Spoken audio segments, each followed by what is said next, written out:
අද අපි බලන්න යන්නේ මේ වගේ කොහොමද වීඩියෝ එකක් ෆෝන් ෆ්‍රේම් එකක් ඇතුලෙන් පේන විදිහට එහෙම නැත්නම් ෆෝන් එක වීඩියෝ එකක් මේ ස්ක්‍රෝල් කරනවා වගේ පේන විදිහට හදන්නේ කියලා.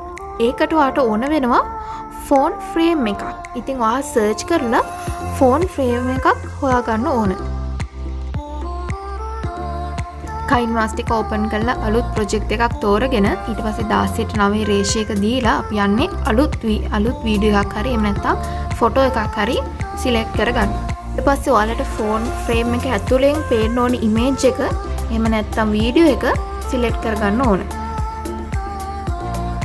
ක්‍රොප් කරන්න ස්ප්ලිට් කරන්න කලින් වීඩියෝ එක අදාළ තැනට අරන් යනවා.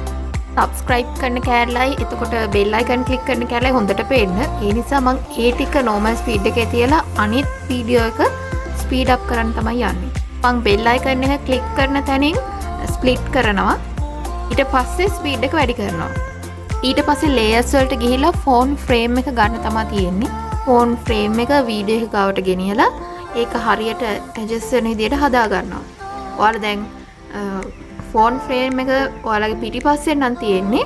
ඒක සෙන් ෆ්‍රන්ට් කරන්න ඕන. ඊට පස්සේ pan and zoom වලට ගිහිල්ලා background image එක resize කරන්න තමයි යන්නේ. මම ඒක ලොකු කරලා දෙක start end position දෙකම එකක් කරනවා. ඊට පස්සේ අර කොටු ටික තමයි දාගන්න යන්නේ අර නිවි පත් වෙනවා වගේ blink වෙනවා වගේ තියෙන එක.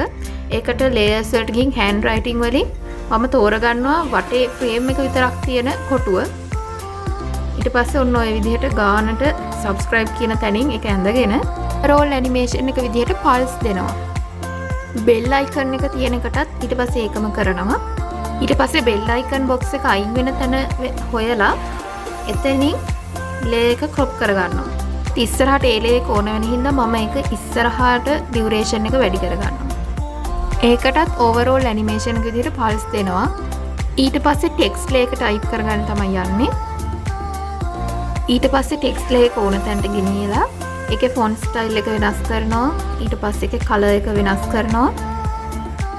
මම එතකොට ඒ text layer එකේ in animation එක විදිහට දෙන්නේ letter by letter.